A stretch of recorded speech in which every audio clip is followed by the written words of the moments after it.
Welcome students, geography में doctor पुरुषोत्तम YouTube channel पर आपका स्वागत है। जैसा कि आपको ज्ञात हो चुका है कि geography by doctor Purushottam YouTube channel पर सिर्फ ज्योग्राफी की ही क्लास नहीं होती है, सेशन नहीं होता है। ज्योग्राफी के अलावा सामान्य अध्ययन के अन्य टॉपिक को भी हम लोग कवर करते हैं, टॉपिक नहीं यूनिट को भी कवर करते हैं। तो आज की सेशन में हम लोग बात करेंगे इंटरनेशनल ऑर्गेनाइजेशन। जैसा कि पता है कि हम लोग बेसिक कॉन्सेप्ट्स ऑफ इकोनॉमी कर रहे हैं, तो उसमें आज हम लोग इंटरनेशनल ऑर्गेनाइजेशन अंतर्राष्ट्रीय संगठन करेंगे। इससे पहले हम लोग balance of payment, balance of trade और फॉरेन ट्रेड के बारे में बात कर चुके हैं, व्यापार संतुलन, भुगतान संतुलन और विदेशी व्यापार।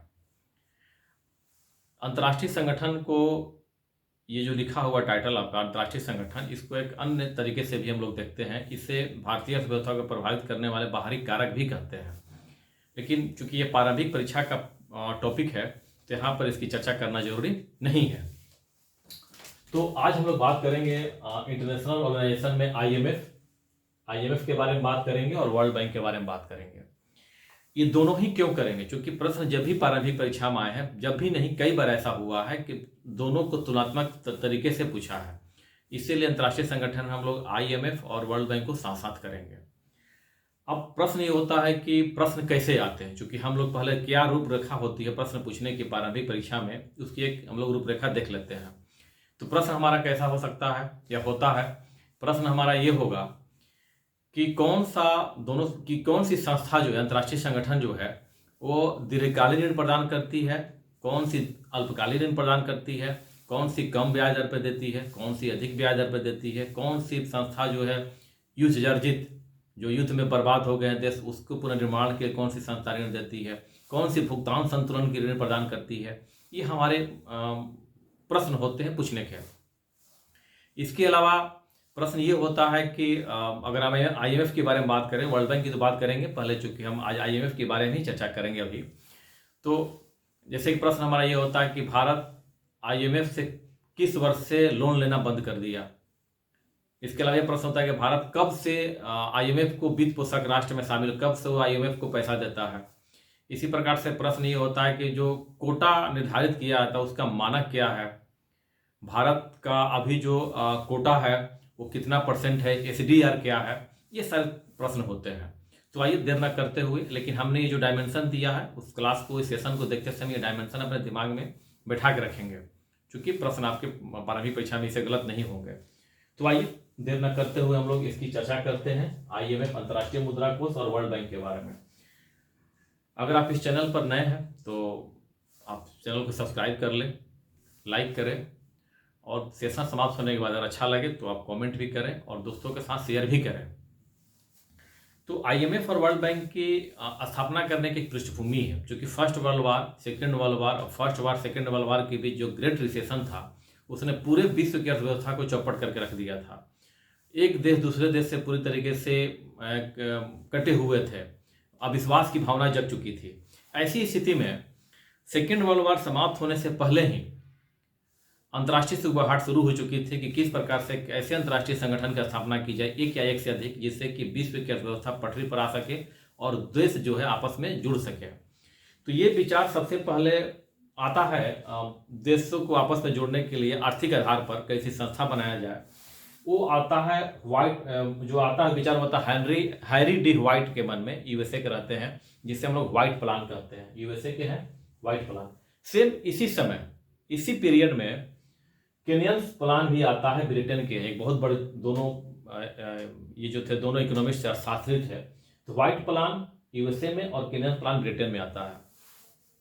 इसी परिप्रेक्ष्य में विश्व समुदाय के द्वारा एक हेनरी डी व्हाइट, यही व्हाइट है जो व्हाइट प्लान दिए थे, इसकी अध्यक्षता में हैरी डी व्हाइट, हेनरी नहीं, इनका नाम हैरी डी व्हाइट है, हैरी डी व्हाइट की अध्यक्षता में ही कमेटी बैठाई जाती है कि कौन सी संस्था बनाया जाए, उसकी क्या रूपरेखा, उसका क्या एम हो, उसका फंक्शन किस प्रकार से हो, उसके लिए एक कमेटी बनाई जाती है और ये रिपोर्ट देते हैं।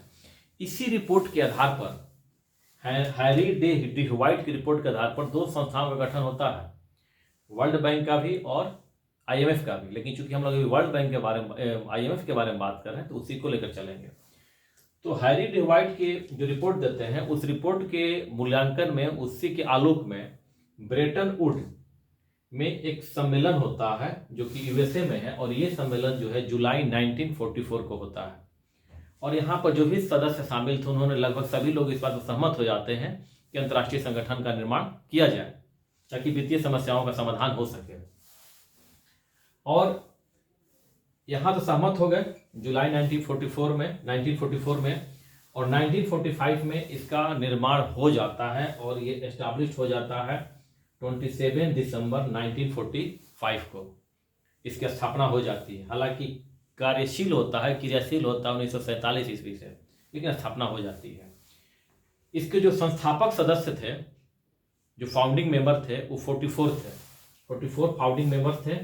और one of them is India. इसमें से एक जो देश था वो इंडिया भी था। एक प्रश्न आता है कि क्या भारत आईएमएफ के संस्थापक सदस्य था? तो भारत आईएमएफ का संस्थापक सदस्य था, और 44 देशों में भारत भी एक था। हालांकि अलग बात है कि हम उस समय स्वतंत्र नहीं थे, लेकिन भारत सदस्य था। इसके बाद जो है इसमें तो 44 सदस्य थे, स्थापना हुई थी, लेकिन वर्तमान समय में टिल नाउ 190 देश इसमें शामिल है। और एक प्रश्न ये भी होता है कि आईएमएफ का अंतिम सदस्य कौन है जो कि शामिल हुआ है? तो आईएमएफ में अंतिम सदस्य जो शामिल हुआ है उसका नाम अंडोरा है। ये एक यूरोपीय देश है, छोटा सा देश है, अंडोरा है। और इसका हेडक्वार्टर जो है वाशिंगटन डीसी में है। और इसकी मैनेजिंग डायरेक्टर, प्रबंध निदेशक जो हैं वो हैं बुल्गारिया के। इनका नाम है मिस क्रिस्टालिना जॉर्जिएवा। ये मैनेजिंग डायरेक्टर है, प्रबंध निदेशक है आईएमएफ की, और ये बुल्गारिया की रहने वाली है। अब हम लोग बात करते हैं कि आईएमएफ का मुख्य उद्देश्य क्या है, एसीडीआर क्या है, और भारत में इसकी कुछ महत्वपूर्ण भारत के संबंधी जो बातें होंगी उसके बारे में बात करेंगे। तो आइए इसके बारे में बात करते हैं। अंतर्राष्ट्रीय मुद्रा कोष के मुख्य एम जो है उस मुख्य एम को देख लेते हैं। और इस एम को समझना बहुत जरूरी है क्योंकि प्रश्न यहाँ से रहते हैं। अगर आईएमएफ में प्रश्न अगर कहीं से पूछने की सबसे ज़्यादा संभावना रहती है तो उसके एम से ही रहती है, उसके उद्देश्य से ही रहती है। तो आइए, पहला इसका है प्रोमोट इंटरनेशनल मॉनेटरी कोऑपरेशन, अंतर्राष्ट्रीय मौद्रिक सहयोग को प्रोत्साहित करना। जो एक देश से दूसरे देश में अगर किसी को पैसे की समस्या है तो उसको क्या करना, उनको मौद्रिक सहयोग को प्रोत्साहित करना, उनको तरह तरह से प्रोत्साहन देना, पैसे के स्तर पर फंड लोन उपलब्ध कराना। ठीक है। अगला है facilitate the expansion and balanced growth of international trade, अंतर्राष्ट्रीय व्यापार विस्तार एवं संतुलित अंतर्राष्ट्रीय व्यापार का विस्तार एवं संतुलित विकास करना। चूंकि ये लोन उपलब्ध कराते हैं, क्यों उपलब्ध कराते हैं? मौद्रिक सहयोग को प्रोत्साहन करने के लिए। तो जब देश के पास पैसा उपलब्ध हो जाएगा तो क्या होगा? आयात और निर्यात करेगा, जो भी करेगा तो क्या होगा? इससे व्यापार का विकास होगा और पैसे की उपलब्धता से संतुलित विकास होगा। इसके बाद है विनिमय दरों में स्थिरता प्रदान करना। जो एक्सचेंज कन्वर्टिबिलिटी होती है, जो एक्सचेंज जिसे कन्वर्टिबिलिटी एक्सचेंज, उसमें क्या करना होता है? स्थिरता प्रदान करना। बहुत ज़्यादा फ्लक्चुएशन अगर हो जाता है तो किसी देश का आयात, किसी देश का निर्यात प्रभावित हो सकता है। इसीलिए इसका ये उद्देश्य होता रहता है कि जो एक्सचेंज रेट है किसी देश का, एक देश की मुद्रा का दूसरे देश से मुद्रा का जो एक्सचेंज रेट में जो परिवर्तन होता है उसमें बहुत ज़्यादा फ्लक्चुएशन ना रहे, उसमें स्थिरता बने रहे, चूँकि आयात और निर्यात स्मूथली जो है चलता रहे। और चौथा नंबर है assist in the establishment of a multilateral system of payment, बहुपक्षीय भुगतानों की व्यवस्था स्थापित करना। बहुपक्षीय भुगतानों को स्थापित करना, इसका मतलब यहाँ से है भुगतान संतुलन को ठीक करना। इसका मतलब है भुगतान संतुलन को ठीक करना। क्योंकि व्यापार, ठीक है कि हम जब व्यापार के बारे में बात करते हैं, बैलेंस ऑफ ट्रेड, भुगतान व्यापार संतुलन की बात करते हैं तो उसमें गुड्स की बात होती है। भुगतान संतुलन हमारा सर्विस भी आ जाता है, क्योंकि वो भी आयात निर्यात का, वो अलग बात कि उसके लिए रिसीप्ट और पेमेंट शब्द का प्रयोग करते हैं। तो वहां पे अगर कुछ अनबैलेंस है तो उसको ठीक करने के लिए उन्हें क्या करना जाता है? उसके लिए आईएमएफ के द्वारा ऋण प्रदान की जाती है। तो ये आपको ये पॉइंट बहुत ध्यान से रखना होगा। विनिमय दर को ध्यान से रखना होगा। दो आपको तो 5 यहाँ पॉइंट है, उस 5 में से 2 पॉइंट आपको ध्यान रखना, विनिमय दर की स्थिरता प्रदान करना और भुगतान संतुलन को ठीक करना। और एक है कि संसाधन उपलब्ध करना। जो देश हैं विभिन्न तरह के विकसित और विकासशील देश है, तरह तरह के देश हैं, विकसित है, अविकसित है, विकासशील है। तो अविकसित और विकासशील जो है उनको तरह तरह के संसाधन उपलब्ध कराना, या विकसित देश है उनको किसी प्रकार की समस्या हो रही है कच्चे माल को लेकर के, तो उसको भी सुविधा उपलब्ध कराना। तो ये जो होता है मेक रिसोर्स अवेलेबल, ये उसका 5वां उद्देश्य है। लेकिन आपको 5 उद्देश्य में से 2 उद्देश्य को, विनिमय दरों की स्थिरता और बहुपक्षीय भुगतान को आपको ध्यान में रखना होगा। और इस उद्देश्य की प्राप्ति के लिए IMF जो है, इंटरनेशनल मॉनेटरी फंड, सदस्य देशों को अल्पकालीन ऋण प्रदान करता है। क्या प्रदान करता है? अल्पकालीन ऋण प्रदान करता है। ये दीर्घकालीन ऋण प्रदान नहीं करता है। कैसा प्रदान करता है? अल्पकालीन ऋण प्रदान करता है इस उद्देश्य की प्राप्ति के लिए। ठीक है, अब कुछ अन्य थोड़े से IMF के कुछ फैक्ट्स हैं, आइए उसको हम लोग देख लेते हैं।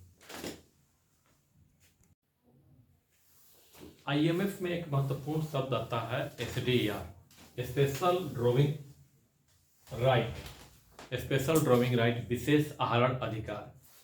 SDR ये IMF की नवीन मुद्रा है, नई मुद्रा है, और यह जो है आया था अस्तित्व में 1971 में। ठीक है, 1971 1971 ईस्वी से पहले जो IMF का सारा लेन देन होता था, मुद्रा थी, वो थी डॉलर। लेकिन 1971 से IMF ने एक अपनी नई मुद्रा लॉन्च की, जिसे हम लोग बोल देते हैं स्पेशल ड्रॉइंग राइट, विशेष आहरण अधिकार। विशेष आहरण अधिकार जो SDR है उसे पेपर गोल्ड भी कहा जाता है। उसे क्या कहता है? पेपर गोल्ड भी कहा जाता है। और इसका कीमत का निर्धारण पर 4 जो महत्वपूर्ण विश्व की मुद्राएं हैं, 4, उसको ध्यान में रख करके इसका मूल्य निर्धारण किया जाता है, इसका आकलन किया जाता है, मूल्य का निर्धारण किया जाता है। कैसे किया था? क्योंकि इसे जानने की हमें जरूरत नहीं है, क्योंकि ये BPSC को ध्यान में रखकर बनाया गया है, इसलिए उन्हीं बातों को ध्यान रखा है जो आपके काम की है। तो जो SDR का जो मूल्य निर्धारण किया गया उसे SDR बास्केट कहते हैं। उसमें 4 करेंसी है, एक हमारा है US डॉलर, दूसरा है यूरो, तीसरा है ब्रिटिश पाउंड और चौथा है येन। US डॉलर का वेटेज जो है, वो है 44%, यूरो का 34%, ब्रिटिश पाउंड का 11% और येन का 11% है। तो ये सब जोड़ने पर 100% हो जाता है। इन्हीं मुद्राओं के वैल्यू के आधार पर SDR का मूल्यांकन किया जाता है, इसका कीमत तय किया जाता है। अब SDR जो है, इसमें हर देश का अपना कोटा तय है, हर देश का अपना कोटा तय है। और ये कोटा का निर्धारण करने के लिए जो SDR है, SDR में कोटा का निर्धारण के लिए यहाँ पर SDR कितना, IMF का SDR है, सब कुछ है, कितना मिलियन है, कितना बिलियन है, सब कुछ है, लेकिन वो जानने की जरूरत नहीं है। बस ये जानिए कि कोटा का SDR के वैल्यू का निर्धारण जो है इन 4 करेंसी के आधार पर किया जाता है। इसे विशेष आहरण अधिकार, स्पेशल ड्रॉइंग राइट कहते हैं। IMF की नई मुद्रा है, इसे पेपर गोल्ड भी कहा जाता है। इसका मुख्य उद्देश्य अंतर्राष्ट्रीय तरलता की समस्या का समाधान करना था, जो कि 1971 में SDR के पहले पाउंड था, 1971 में SDR आ गया। और 1981 ईस्वी में इन्हीं 4 मुद्राओं के आधार पर इसका मूल्यांकन किया जाता है। हालांकि बीच में 5 भी था, लेकिन वर्तमान में 4 है। 1981 ईस्वी से इनका मूल्यांकन इन 4 मुद्राओं के आधार पर किया जाता है। अब SDR में हर देश का अपना कोटा है, तो कोटा का निर्धारण कैसे किया जाता है, इसका एक फार्मूला है। और ये 4 आपके यहाँ पे फैक्टर हैं, इन्हीं 4 फैक्टर के आधार पर सदस्य देशों के कोटा का निर्धारण किया जाता है। जैसे GDP के आकार के आधार पर उसको 50% वेटेज है आहरण में, किसी देश का किया तो GDP कितना वेटेज है? 50%। ओपननेस, अर्थव्यवस्था के खुलापन के आधार पर 30%। इकोनॉमिक वेरिएबिलिटी, आर्थिक परिवर्तनशीलता के आधार पर को आधार दिया गया 15%। और इंटरनेशनल रिजर्व, अंतर्राष्ट्रीय भंडार को ध्यान रखा गया है, उसका वेटेज दिया गया है 5%। तो GDP को कितना वेटेज है? 50%। ओपननेस, खुलापन को 30%। इकोनॉमिक वेरिएबिलिटी, आर्थिक परिवर्तनशीलता को 15% और इंटरनेशनल रिजर्व को कितना है? 5% वेटेज दिया गया है इस फार्मूला में। अब ये फार्मूला हो गया, ये हमारा SDR हो गया। इसी SDR में कोटा चाहिए, कोटा के फार्मूला तय कर दिया गया। इस फार्मूला के आधार पर विभिन्न देशों का कोटा का निर्धारण किया गया है। जैसे USA का जो है रैंक यहाँ दिया हुआ, कंट्री यहाँ कोटा परसेंट में है। अब भारत का IMF में कोटा में क्या स्थान है, तो भारत का स्थान ज्ञात करना तो पहले के भी देख लेते हैं। रैंक फर्स्ट पे यूएसए है जिसका कि कोटा है 17.46। दूसरे स्थान पर जापान है, जापान का है 6.48%। चाइना 6.41%। इसके बाद हमारा जर्मनी है 5.60%। यूके 4.24, फ्रांस 4.24, इटली 3.17% और इंडिया 2.76%। ये कुल अगर 100% कोटा अगर है तो उसमें से 2.7% का योगदान किसका है? भारत का उसमें कोटा निर्धारित है। बाकी सब 17.46% यूएसए का है। इसी कोटा के आधार पर मत देने का भी अधिकार निर्धारित है। उसको बगल में मत देने का भी हम परसेंटेज देख सकते हैं, लेकिन वो जानने की जरूरत नहीं है। ये था एसडीआर का कोटा निर्धारण का फॉर्मूला और भारत का स्थान। भारत का इसमें स्थान किस पे है? 8वें पर आ रहा है। इसका कितना है? 2.76% है, कोटा निर्धारित है। अब महत्वपूर्ण तथ्य यह है कि 1993 से भारत आईएमएफ से लोन नहीं ले रहा है। आईएमएफ से 1993 से भारत किसी प्रकार कोई लोन नहीं ले रहा है और 2003 से भारत जो है वित्त पोषक फाइनेंशियली असिस्ट करता है आईएमएफ को 2003 से।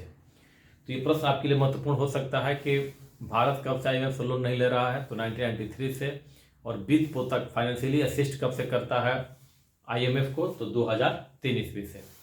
तो ये थे आईएमएफ से संबंधित कुछ बेसिक जानकारी जो कि प्रारंभिक परीक्षा के लिए काफ़ी महत्वपूर्ण थे। इस प्रारंभिक परीक्षा के आधार पर मुख्य परीक्षा में कुछ बातों की समझ आपकी बढ़ेगी और समझना लिखना आसान होगा। अब हम लोग जो है जो पार्ट 2 होगा हमारा आईएमएफ और वर्ल्ड बैंक अंतर्राष्ट्रीय संगठन में से जो पार्ट 1 है उसमें आईएमएफ और वर्ल्ड बैंक है। तो पार्ट 1 में हम लोग ये कर लिया है आईएमएफ वर्ल्ड बैंक। पार्ट 2 में हम लोग बात करेंगे वर्ल्ड बैंक के बारे में, उसी में थोड़ा सा दोनों की तुलना भी कर लेंगे। तो अगर ये वीडियो आपको अच्छा लगा है तो लाइक कीजिए, शेयर कीजिए और थैंक यू फॉर वॉचिंग।